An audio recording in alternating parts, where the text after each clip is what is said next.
పార్టీలుగా మనం ప్రజాప్రతినిధులు, మనం ప్రజాపార్టీ నాయకులు, మనం జర్నలిస్టులు, కథకులు, లేకపోతే రైటరు, దాన్ని మనం ఫేస్ చేసుకొని మాట్లాడడం అనేది కరెక్ట్. సరే, కోటేశ్వర గారు అన్నట్టు కొంతవరకు ఉంది. ఏ గవర్నమెంట్ లో అయినా కూడా ఫోన్ ట్యాపింగ్ అనేది జరుగుతుంది కాబట్టి సరే వాటిని దుర్వినియోగం చేస్తున్నారా సద్వినియోగం చేస్తున్నారా అదే ఆ ప్రభుత్వాలకే తెలుస్తుంది. బట్ చేయటానికైతే కొంతవరకు ఆస్కారం ఉంది. ఇప్పుడు రేవంత్ రెడ్డి గారి ప్రభుత్వం కూడా చెయ్యదు అనేది అయితే నమ్మలేము. మేబీ ఛాన్స్ ఉంది అని కోటేశ్వర గారు చెప్పారు. సో అంతవరకు ఓకే మన డౌట్ఫుల్ గానీ, బట్ ఒక సీనియర్ జర్నలిస్ట్ రాసినంత మాత్రాన అదే నిజం అనుకొని దాన్నే మనం చేసుకుంటూ కూర్చుంటే కుదరదు. మరి అంతకుముందు ఇక్కడ లోకల్ పత్రికలు రాసినప్పుడు వీళ్ళు దాన్ని బేస్ చేసుకొని మాట్లాడిన సందర్భాలు ఏం లేదా?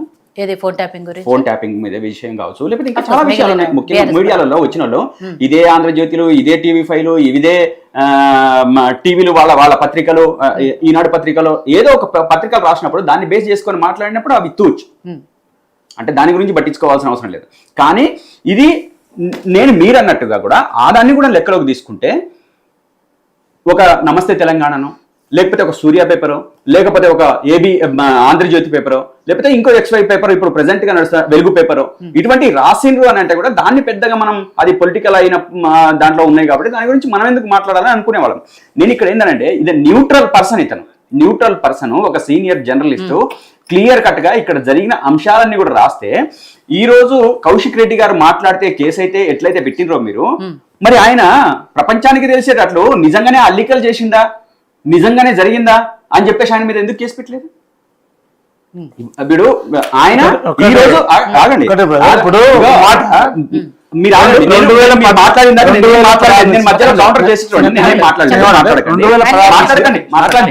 అంటే నేనేమంటున్నానంటే, ఆ రోజు కౌశిక్ రెడ్డి గారు ఈ రోజు మాట్లాడితే ఇమీడియట్ గా కంప్లైంట్ ఇచ్చారు, లేకపోతే దాడులు చేస్తానన్నారు, ఏదో చేస్తాను. మరి అదే పత్రిక ఈ రోజు వెబ్సైట్ లో ఉంది కదా, వెబ్సైట్ లో ఉంది, అందరు చదువుతున్నారు కదా. ఆ చదువుతున్న దాని మీద మీరు ఎందుకు కేసు వేయలేదు? మీరు కేసు వేయకుండా ఎందుకు ఇది చేస్తున్నారు? అదే వాసు గారిని అడగండి, మరి ఎందుకు మాట్లాడట్లేదు? GS వాసు గారు అట, సీనియర్ జర్నలిస్ట్. సో మాట్లాడండి. అదేవిధంగా కౌశిక్ రెడ్డికి పార్టీ గుర్తింపు లేకపోతే పోయి మీటింగ్ పెట్టిండు. ఏమన్నా పద్ధతి ఏమన్నా ఉంటుందా? పార్టీ పర్మిషన్ లేకుండా పార్టీ ఆఫీస్లో ప్రెస్ మీట్ పెట్టడానికి ఉంటుందా? ఆయన అటు పెట్టిండు, ఈయన ఇటు పెట్టిండు, మమ్మల్ని ఎవరిని పట్టించుకోవట్లేదు. ఈ కళ్ళ చిల్లర మాటలు మాట్లాడొద్దు.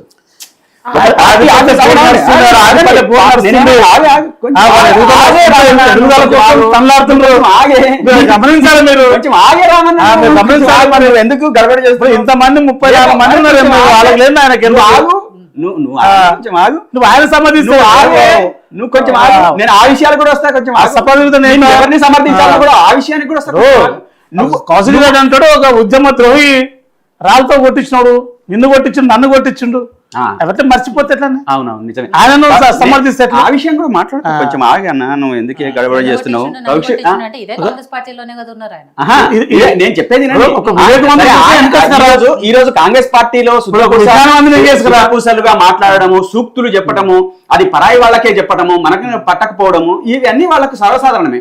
మరి కౌశిక్ రెడ్డి రాళ్ళు వేపిస్తే రేవంత్ రెడ్డి గారు పూలు వేపించిండ్రా? రైతులు పెట్టుకొని తెలంగాణ ఉద్యమకారుల మీద ఎక్కువ పెట్టింది, ఎక్కువ పెట్టిండు.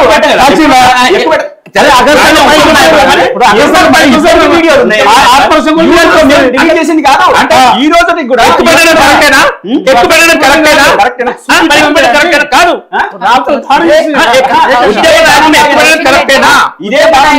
ఉద్యమ ద్రోహి అంటారు కదా, ఇదే రేవంత్ రెడ్డి గారు మరి ఏంటి?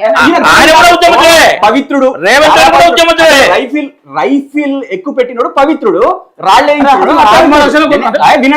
కౌశిక్ రెడ్డిని సమర్థిస్తున్నాడు. కొంచెం ఆగు, నువ్వు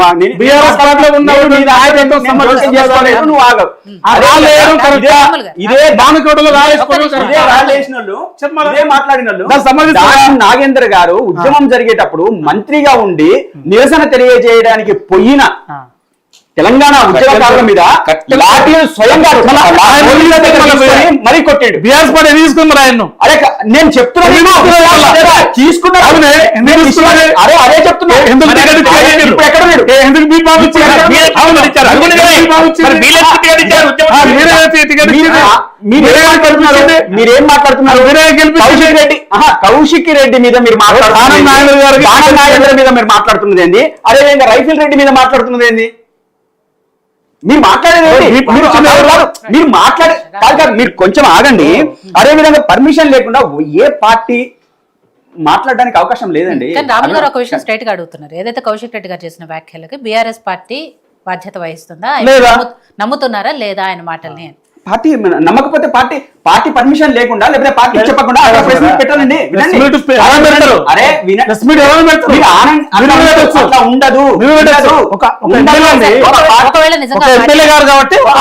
పార్టీ నమ్మకపోతే ఈ పార్టీకి ఆయన మీద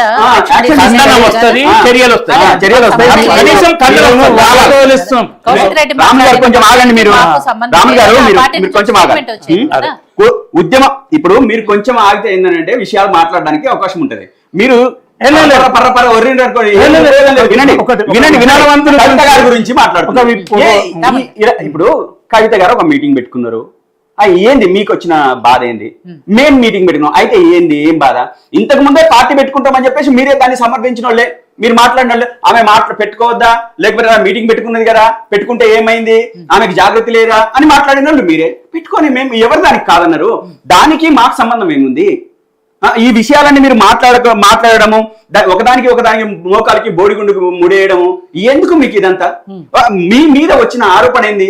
ఈ రోజు సీరియస్ గా ఫోన్ ట్యాపింగ్ జరుగుతుంది. నిన్నటిదాకా మీరు రేవంత్ రెడ్డి గారి నోటి ద్వారా ఏమొచ్చింది ఫోన్ ట్యాపింగ్ విషయంలో? మొన్న ఢిల్లీలో మాట్లాడకన్నా ముందు ఏం మాట్లాడిండు? అవన్నీ ఉన్నాయి కదా సాక్ష్యాధారాలు, ఇక్కడ యూట్యూబ్లలో ఉన్నాయి కదా.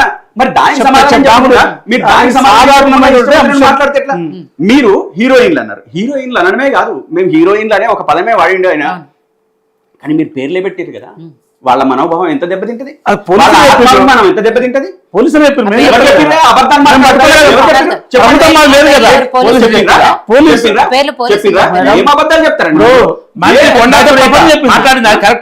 ప్రపంచం చెప్పింది.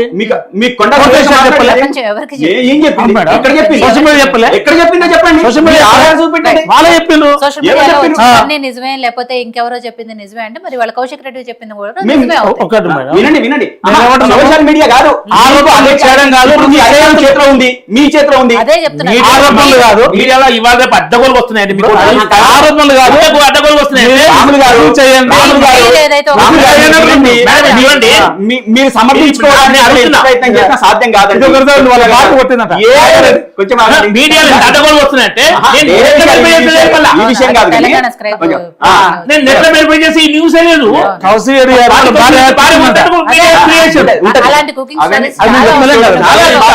నేను చెప్పేది అయితే ఇక్కడ జరుగుతున్న విషయాలు మేము చేస్తేనేమో, మేము మాట్లాడితేనేమో పిచ్చోళ్ళం, వాళ్ళు మాట్లాడితేనేమో చాలా తెలివైన వాళ్ళు, అసలు మానసిక పరిస్థితి చాలా బాగున్న వాళ్ళు. అదే విషయం, సేమ్ విషయం. మీరు చూడండి, విషయము ఒకటే. మేమైతే దాని మీద ఆరోపణ చేయలేదు. ఎప్పుడైతే ఒక జర్నలిస్ట్ కి సంబంధించి రీసెర్చ్ తో వచ్చిన విషయం బట్టి మేము మాట్లాడినాం. అది వాస్తవ విషయాలు బట్టి మేము రేపు భవిష్యత్తులో మేము అధికారంలోకి వచ్చిన తర్వాత మేము చేస్తామేమో, వాస్తవంగా ఏ ట్యాపింగ్ ఎవరెవరు మీరు చేసిండ్రు, ఏం చేసిండ్రు అని చెప్పేసి మాట్లాడతామేమో, అది తర్వాత సంగతి. కానీ ఆ విషయాన్ని మాత్రం ఎక్స్ప్లెయిన్ చేసే సందర్భంలో మేము చేస్తే తప్పు, వాళ్ళు చేస్తే ఒప్పు. వాళ్ళకి సపోర్ట్ చేసే ఛానల్స్ ఉంటాయి. అదే విధంగా పేర్లు కూడా తీసుకున్నారు. అరే ఇప్పుడు రకుల్ రావు అని పేరు తీసుకుంటే ఆ విషయాలు మనం ఒక్కసారి అర్థం చేసుకోవద్దు, సమర్థించుకోవచ్చా? ఇప్పుడు మీ ఆడవాళ్ళ పేర్లో లేకపోతే ఇంకొకళ్ళ పేర్లో మనం తీసుకుంటే అది ఎంత పెయిన్ గా ఉంటది. ఈ పాపం అక్కినేని వాళ్ళ ఫ్యామిలీ మీద వాళ్ళ విడాకులు వీళ్ళ కారణంగానే అని చెప్పేసి అంటే వాళ్ళు ఎంత బాధపడి ఉంటారు, ఎంత దారుణం ఇది. అంటే మీరు మాత్రం వ్యక్తిత్వ హననం చేయొచ్చు, క్యారెక్టర్ అసాసినేట్ చేయొచ్చు, మీరు ఇష్టం వచ్చినట్టు మాట్లాడచ్చు, మీరు ఏమైనా మాట్లాడచ్చు. కానీ మేము విషయం ఉన్నది ఉన్నట్టుగా ప్రజెంట్ చేస్తే మాత్రం మీకు నచ్చదు. పైగా మీరు దాడి చేస్తారు. మీకు ఈ రోజు మీరు దాడులు వేరే ఉంటాయండి. మీకు అవన్నీ వద్దు కానీ నేను ఇదే కాంగ్రెస్ పార్టీ, ఇదే మీడియా, ఇదే కాంగ్రెస్ పార్టీ మిస్ వరల్డ్ కి సంబంధించిన పోటీలు నెలకొన్నప్పుడు వాళ్ళ మీద ఎటువంటి చేసిండ్రు, ఎవరెవరు వాళ్ళని ఇబ్బంది పెట్టిండ్రు అనేది ఒక బ్రిటన్ అమ్మాయి కదా చెప్పింది, మనమైతే చెప్పలేదు కదా, చెప్పమని చెప్పేసి ఎవరైతే చెప్పలేదు కదా. మరి ఆమె పోయి అక్కడ ఇంటర్వ్యూ ఇచ్చిన మాట మీద కేసు బుక్ అయింది. బుక్ అయితే వాళ్ళ మీద ఎవరెవరు చేసిండ్రు అనేది పోలీసులు మొదలు తర్వాత కొంత దొరికింది ఎవిడెన్స్ అని అసలు ఏమీ లేదని చెప్పేసి అన్నారే ఇదే ముఖ్యమంత్రి. అటువంటి అన్ని అబద్ధాలని చెప్పిర్రే. మరి అబద్ధాలు వస్తే ఆమె పోయి అక్కడికి పోయి ఇష్టం వచ్చినట్టు మాట్లాడుతుంది. అవన్నీ అబద్ధాలు అన్న తర్వాత కేసు బుక్ అయింది కదా. మరి కేసు బుక్ అయితే వాళ్ళ వాస్తవాలు ఎవరెవరు చేసిండ్రు అనే పేర్లతో సహా బయటకు వచ్చినాయి కదా. సీసీ ఫుటేజ్ చూసి మీకు ఇది కనబడదు.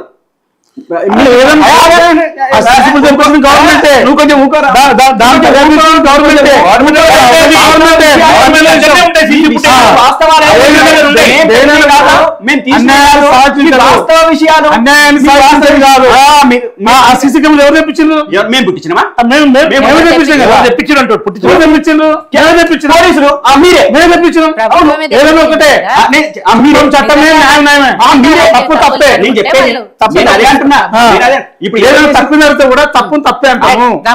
కొంచెం ఆగండి. గవర్నమెంట్ ఉన్నది తప్పును తప్పనికనే ఒప్పు నొప్పనికనే. మరి అంతకుముందు ఎందుకు బరాబరు చేస్తుంది? ప్రజాపక్షం ఇది మీకు ఎందుకు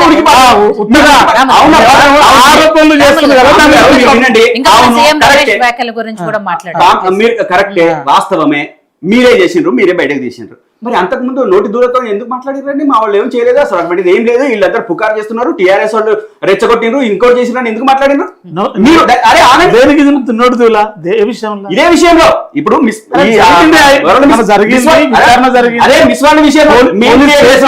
మేమే పురిగొల్పినామని వీళ్ళందరూ అబద్ధాలు చెప్పిస్తున్నారు అని చెప్పేసి అన్నది మీ పార్టీ వాళ్ళు కదా. మీరు రేవంత్ రెడ్డి గారు ముఖ్యమంత్రి కాదు కదా, ఈ రాష్ట్రానికి స్వయాన ముఖ్యమంత్రి. ఎందుకండి ఉలికిపాటు? ఎందుకు అంటే విచక్షణతోని విషయం తెలుసుకొని సమగ్ర సమాచారం దగ్గర పెట్టుకొని మనం ఆచితూచి మాట్లాడాలనే కనీస ఇంగిత జ్ఞానం ఉండదు ఈ మన రాష్ట్ర ముఖ్యమంత్రి గారికి. ఈ రాష్ట్ర ప్రజలకి పరిపాలించే వ్యక్తిగా ఎంత నీకు ఓపిక ఉండాలి? ఎందుకు ఓపిక లేకుండా మాట్లాడుతున్నావు? అంతకుముందు మాట్లాడినావు, ఈ రోజు విచారణ వస్తే మొత్తం మీ వాళ్ళే బయటపడ్డరు. కాబట్టి ఈ విషయాల మీద వీళ్ళు ఎంత తక్కువ మాట్లాడితే అంత మంచిది. ఇక రేవంత్ రెడ్డి నేను చెప్పేది, రేవంత్ రెడ్డి గారు అక్కడికి పోయిండు ఇక్కడికి పోయిండు అని చెప్పేసి మాట్లాడారు కదా. మాట్లాడితే చాలా బాధ అనిపించింది అట్లా ఇట్లాని. అక్కడికి పోయిండు ఇక్కడికి పోయిండు అని నేను ఇందాక చెప్పిన. రకుల్ రావు పేరు తీసుకొని ఇంకో హీరోయిన్ గారి వాళ్ళ కుటుంబం తీసేసుకొని వాళ్ళ దాంట్లో తల దూర్చి చేసిండ్రు అని చెప్పేసి మీరు క్లియర్ గా పేపర్లలో రాపిస్తుంది, లీకులు ఇస్తుంది, ఇష్టం వచ్చిన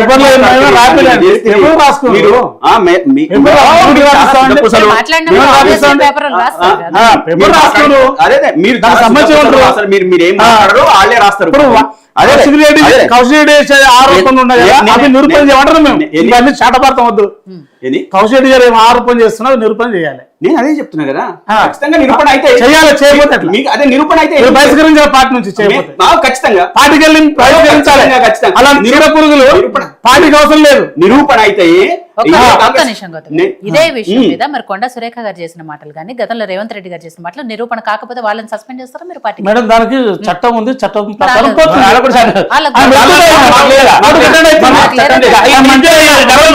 ఎందుకు వెళ్తుంది? అవతల వ్యక్తి కేసేసారు కోర్టుకు వెళ్తుంది. మంత్రి అయినా కోర్టుకు వెళ్తుంది. ఎవరు తప్పు అంటాం సమర్థించలేదు అంటున్నాను. ఆ విషయంలో బాధాప్తగా కోర్టుకు అటెండ్ అవుతుంది. మేము మధ్యన పోయి జడ్జిని ఇంప్లైన్ చేసో లేకపోతే ఒక ఐపీసీ నామ్స్ ని ఇంప్లైన్ చేసో ఆమె బయటకేం తీసుకొస్తలేం. కొన్ని అంశాలు ఉంటాయి, కొన్ని సున్నితమైన అంశాలు ఉంటాయి, కొన్ని మనోభావాలకు సంబంధించిన అంశాలు ఉంటాయి. కాబట్టి వాటి మీద మేమేమంటున్నాం, ప్రజాస్వామ్యయుతంగా ఏవైతే ముఖ్యమంత్రి గారి మీద చేసిందో జరుగుతాయి. ఇప్పుడు ఈ రోజు కూడా ఐపీసీ 352, 356 ప్రకారం చేసిండ్రు, రాజ్నగర్ లో చేసిండ్రు. కొంచెము మనం కూడా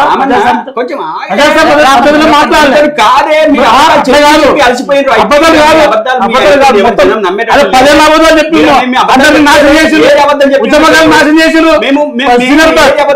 2001 బ్యాచ్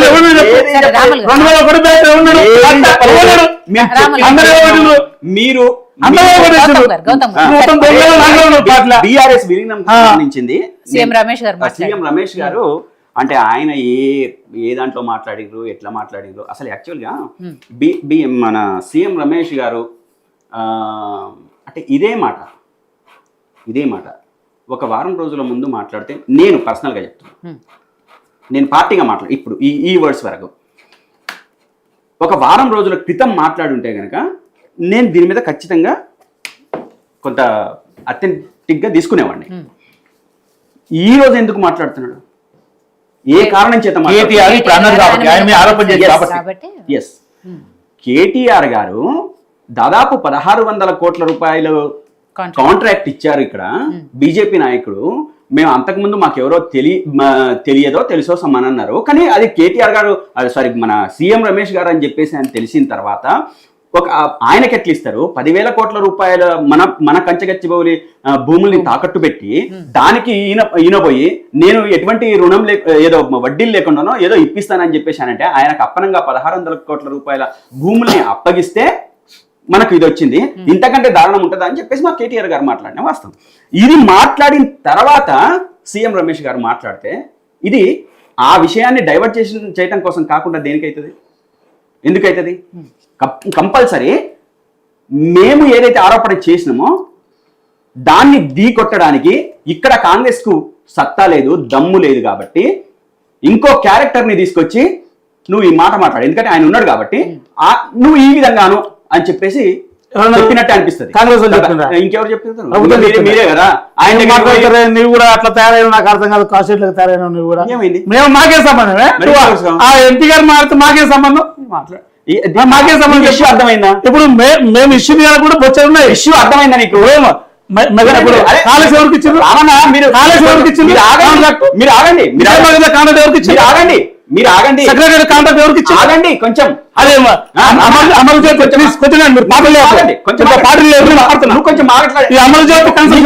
అవకాశం వస్తే నువ్వు మాట్లాడు, ఎవరికి ఇచ్చింది, నువ్వు మాట్లాడే అవకాశం అంటే నేనేమంటున్నానంటే ఇదే సీఎం రమేష్ గారు రామన్నకు నేను విషయం అర్థం కానట్టుంది కాబట్టి చెప్తాను. నేను చెప్పేది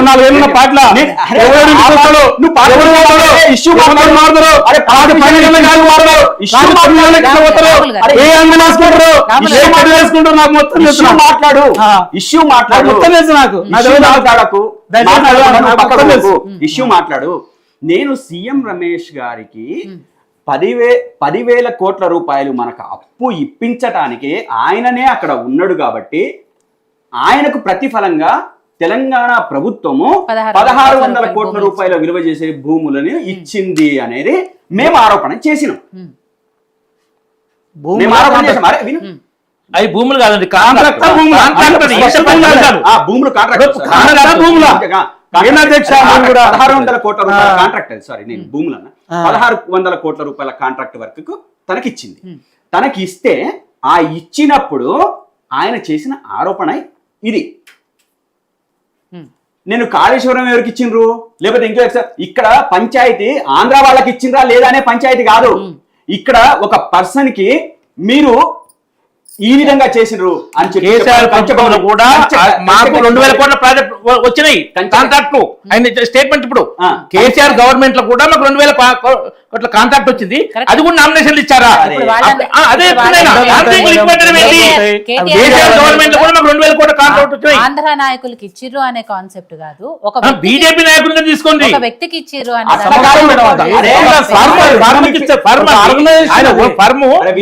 ఇప్పుడు కాంగ్రెస్ గవర్నమెంట్ ఇచ్చింది, అంతకుముందు కేసీఆర్ గవర్నమెంట్ ఇచ్చింది అని చెప్పింది. అరే వినండి కదా, మీరు సబ్జెక్ట్ డైవర్ట్ చేసేటందుకు మాట్లాడారు. చెప్పండి సార్, నేను చెప్తున్నా, నేను చెప్తున్నాను ఎందుకు మధ్యలో దొరుకుతున్నావు, నువ్వు ఎందుకు మధ్యలో మాట్లాడు, నువ్వు కింద పడిపోతే బీజేపీ పార్టీ అయిపోతుందా? కింద కాదు వాస్తవం మాట్లాడు. అవును, ఏం అబద్ధం చెప్పినా నేను, అబద్ధం చెప్పిన రమేష్ గారు సీఎం రమేష్ గారు 1600 కోట్ల రూపాయల కాంట్రాక్ట్ వాస్తవమా కాదా? భూములా కాంట్రాక్ట్ తీసుకున్న మాట వాస్తవమా? ఫస్ట్ వినండి, అరే విను, 1600 కోట్ల రూపాయలు తీసుకున్నది మాట వాస్తవమా కాదా? ఈ విషయం మీద మేము దేనికోసం ఆయనను తీసుకొచ్చి ఇంకో రకంగా మాట్లాడతారు. మీరు దేనికోసం అన్నది కాదే, మీరు లోన్ తీసుకోవడానికి కూడా 170 కోట్ల రూపాయలు లంచం ఇచ్చిండ్రు, మీరు ఒక టెండర్ అది 170 లంచం ఇచ్చిండ్రు. ఒక Official గా తీసుకునే లోను ఒక జిఎస్టీ తో ఒక బైలా మీరు- ఒక CST, మీ- ఒక కంపెనీలా ఓ ప్రాజెక్ట్ రిపోర్ట్ అధ్యక్ష కొంచెం వినండి దయచేసి. అవును. మీరు చేస్తే వినండి. ఒక law, ఒక ఆ ప్రకారం company, ఉంటది. ఒక లెక్క, అది ఒక firm, ఇవన్నీ ఉంటాయి. కానీ పద్ధతి మేము ప్రకారం చేస్తే- ఉంటది. మేము చేస్తే తెలంగాణ- మీరంతా అడ్డగోలు చేసిండ్రు, అవును. ఇష్టం వచ్చినట్టు చేసిండ్రు, రాష్ట్రాన్ని అమ్మేసారు. అంటే అవును. మీరు చేస్తేనేమో మెగారెడ్డి ఇవన్నీ కాదు గారు- మేడం. వీళ్ళు ఆలోచన ఈ రోజు చేస్తే- 1,80,000 కోట్ల రూపాయలు ఈ రోజు ఖచ్చితంగా దగ్గర 1,80,000 కోట్ల రూపాయలు అప్పు తీసుకొచ్చారు కదా. దేనికోసం దేనికి అప్పు? పెట్టిండ్రు? దేనికోసం దేనికి పెట్టిండ్రు సరే, వీళ్ళు? ఒక నిమిషం. ఒక్కొక్క దానికి సరే, ఒక్క దానికి కూడా సమాధానం చాలా చెప్పాలి. ఉన్నాయి, అద్భుతంగా ఉన్నాయి. కాంట్రాక్ట్ ఇచ్చిరా లేదా ఇవన్నీ పక్కన పెడదాము.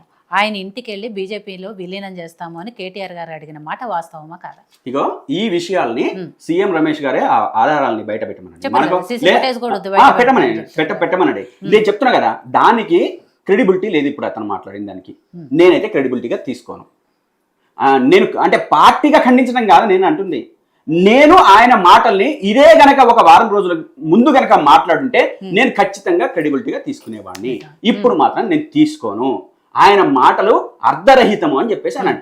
ఇప్పుడు మాట్లాడితే ఒక రకంగా ఆయన మాట్లాడాలి అనుకుంటే, ఈ విషయం చెప్పాలి అనుకుంటే, ఎప్పుడైతే కవిత గారు కూడా ఈ విషయం అన్నారో, నేను జైల్లో ఉన్నప్పుడే బీజేపీలో బీఆర్ఎస్ ని విలీనం చేసే కుట్రలు జరిగాయి, ఇదంతా ఆవిడ మాట్లాడినప్పుడు ఆయన స్టేట్మెంట్ ఇవ్వచ్చు. నిజమే, మా ఇంటికి కూడా వచ్చారు మాట్లాడారు అనేది అప్పుడు కూడా చెప్పొచ్చు. బట్ అప్పుడెప్పుడు